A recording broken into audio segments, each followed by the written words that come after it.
Dans cette deuxième vidéo, dans cette deuxième partie concernant l'implémentation de la calculatrice, donc on avait vu tout à l'heure les piles, les expressions. Alors qu'y a-t-il dans la calculatrice? Bien, quand vous créez un nouveau projet, alors je crée un nouveau projet pour vous montrer ce qui se passe lorsqu'on crée une application avec interface graphique. Alors c'est une programmation légèrement différente mais très simple. Donc je choisis application, je fais OK. Alors bon, j'arrête celui qui était en cours d'exécution avant. Alors, OK, voilà. Donc c'est un projet vierge. Je viens de créer un projet vierge. Donc j'ai une unité qui est associée à une forme. Donc j'ai forme, c'est, si vous voulez, une interface vide où il n'y a rien du tout. Puis j'ai un certain nombre de choses que je peux absolument ignorer sans le moindre problème. Mon projet est en vide ici, donc si je fais l'exécution, je vois s'afficher une fenêtre vide où il ne se passe rien du tout. Donc voilà l'exemple d'un projet vide. Donc directement, les concepteurs de ces environnements de développement nous offrent la possibilité d'aller vite en besogne et d'implémenter rapidement ce que l'on veut implémenter. Alors l'objectif n'est pas de voir la programmation à proprement parler d'interface graphique, mais c'est le minimum pour que vous puissiez faire le TP et voir les choses d'une façon plus agréable qu'habituellement. Donc je reviens, si je presse sur F12, je peux voir ce qu'on appelle la fiche. Donc la fiche ici, d'accord, je viens, donc c'est une forme en anglais et fiche en français. Donc vous voyez qu'il y a un certain nombre de composants. D'abord vous avez des volets, un volet standard, un volet additionnel, un volet de contrôle commun, un volet de boîte de dialogue, etc. Il y a un tas de choses pour celui qui voudra. Donc pendant les vacances, par exemple, à découvrir de plus en plus. Ce qui se dit à peu près ici sur le Zarus, il a son équivalent dans les autres langages. Mais ce qu'il y a, vous avez vu dans CodeBlock, c'est les choses sont moins évidentes. Donc il faut installer des librairies de composants visuels. Ça s'appelle des composants visuels. Moi, je vais travailler avec le minimum dont j'ai besoin pour mon TP.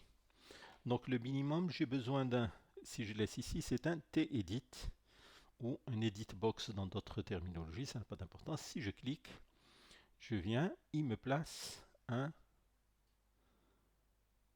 edit box. Edit box, ça me permet d'écrire quelque chose dedans.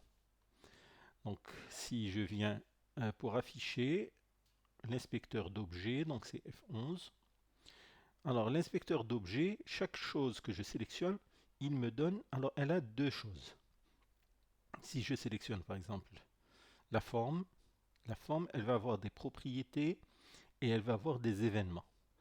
Même chose, si je clique ici pour ce composant, on va parler de composant, ce composant qui est de type editbox, ou TEdit, pardon, TEdit, donc il a des propriétés et des événements. Je réexplique, je ne me borne qu'au minimum dont j'ai besoin.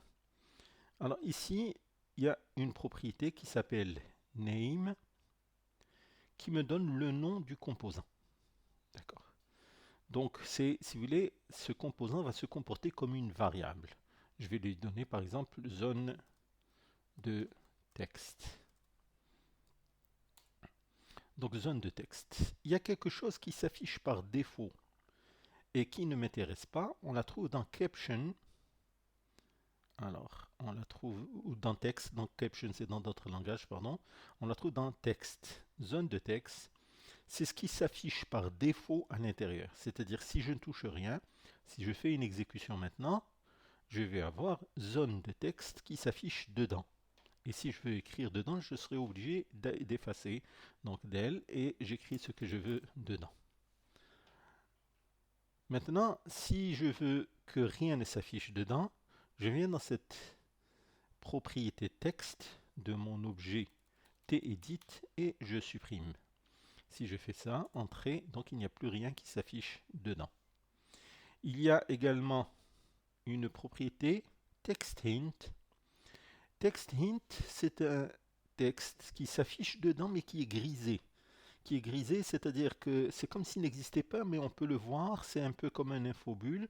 Il permet de savoir à quoi sert cette zone. Par exemple, je peux dire ici zone pour écrire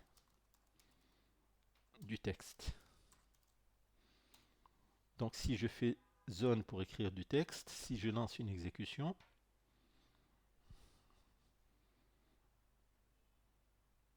alors ça ne s'est pas affiché ici, donc je me suis trompé, ce n'est pas, ou bien pardon, show hint, peut-être.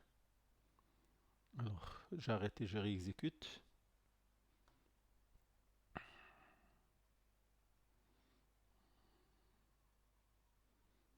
Ah, ce n'est toujours pas celle-là. Donc, je- alors il y a toute une série ici. Donc, oui, je fais une petite pause, le temps de vérifier le nom de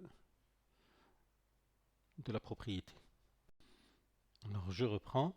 Donc, le TEdit ici, il a donc effectivement une propriété qui s'appelle TextHint.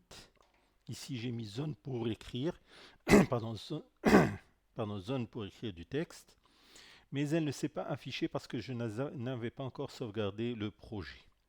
Donc, j'exécute ici. Alors, elle ne s'affiche toujours pas. Pourquoi? Parce que je suis justement à l'intérieur. Donc, il faudrait qu'il y ait au moins deux objets ou deux éléments, que ce soit TEdit ou autre. Et il ne faudrait pas être dedans pour que ça puisse s'afficher. Donc, je vais ajouter un deuxième composant. Je vais ajouter un deuxième TEdit. Peu importe ce qu'il y a dedans, c'est juste pour voir que quand je ne suis pas dedans, il va s'afficher. Cette zone est réservée pour l'introduction du texte ici. Donc si je me mets là, voilà, vous voyez que c'est grisé. À la différence ici où c'est noir. Ici le texte est là et il faut l'effacer pour écrire. Tandis que là, c'est grisé, c'est-à-dire j'écris directement.